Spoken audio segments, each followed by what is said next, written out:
Okay, another beautiful day at the beach, and today I'm going to talk about a follow-on issue. Is that there's a lot of benefits that result from dry fasting and the reduction in toxins that you wouldn't expect, but you should expect, because what actually happens is by decreasing your toxic load, you decrease the irritants that cause real problems, real big problems like cancer.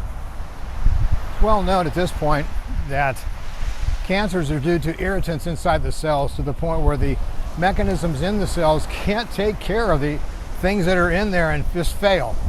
And once they fail, the genes fail. The genes go haywire, you get tumors. One thing you'll notice with dry fasting is you'll reduce the size of tumors. You reduce cysts and all this stuff. How does it do this? Well, during a dry fast, as you probably recognize, you'll have fever. What is fever? Well, the body heats up. It's a little more than that. In your cell are what I've talked about before, mitochondria. And there's two types. There's white fat cells and brown fat cells.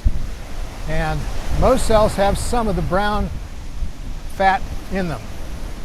And those have mitochondria. They're brown because there's so many mitochondria. Okay?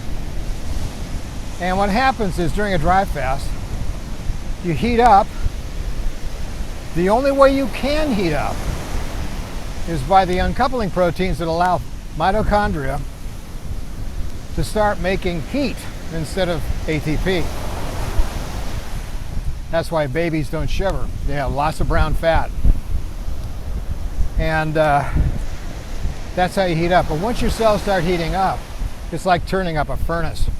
Anything in there that's heat sensitive, like bacteria, virus, toxic chemicals, they get broken down and denatured. That's why you like these fevers. But what happens is when you do that, you get detoxified and you reduce the agents of inflammation. These are the things that aid you.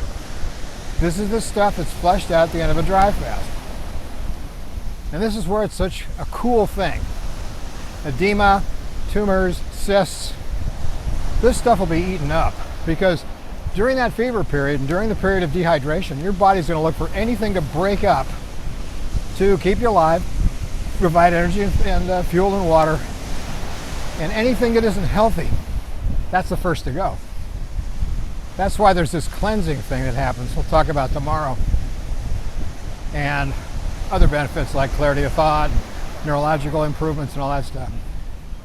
But today, it's specifically about removing inflammation, and because you've removed the toxins, that's how you're removing inflammation. The toxins are causing an inflammatory response in the cells. So if you want to get rid of problems easy and fast, you got to dry fast. Keep hearing more and more about these guys with all this stuff, and they never stop eating. I mean, for you, all of you that have done dry fasting, you realize the benefits of not eating. You know, you got to take a pause. And the longer you can take a pause, the more they can be cleaned out, the more they can be fixed. It's really that simple. It's really nothing more complicated than that. So that's the message today. Dry fast for all the benefits, but especially for reducing inflammation. Because if you get rid of the inflammatory agents, you get rid of the shit that ages you. It's the easiest thing. You can't do it by eating more stuff. You can't do it by adding more stuff to the fire, because that's what you're doing. You got to think about it. These people want you to take all these new ideas and new foods and new this and new that, but it just adds more fuel to the fire. The things that happen in your body that cause these things to, malfunction are because your cells are trying to do all this stuff. You don't add more stuff. You start taking stuff out. That's the way to fix yourself. So that's the message today. Dry fast because it reduces inflammation, gets rid of tumors and cysts and all these problems. What's not to like? All seems pretty cool to me. Anyway, be good. I'll talk to you tomorrow.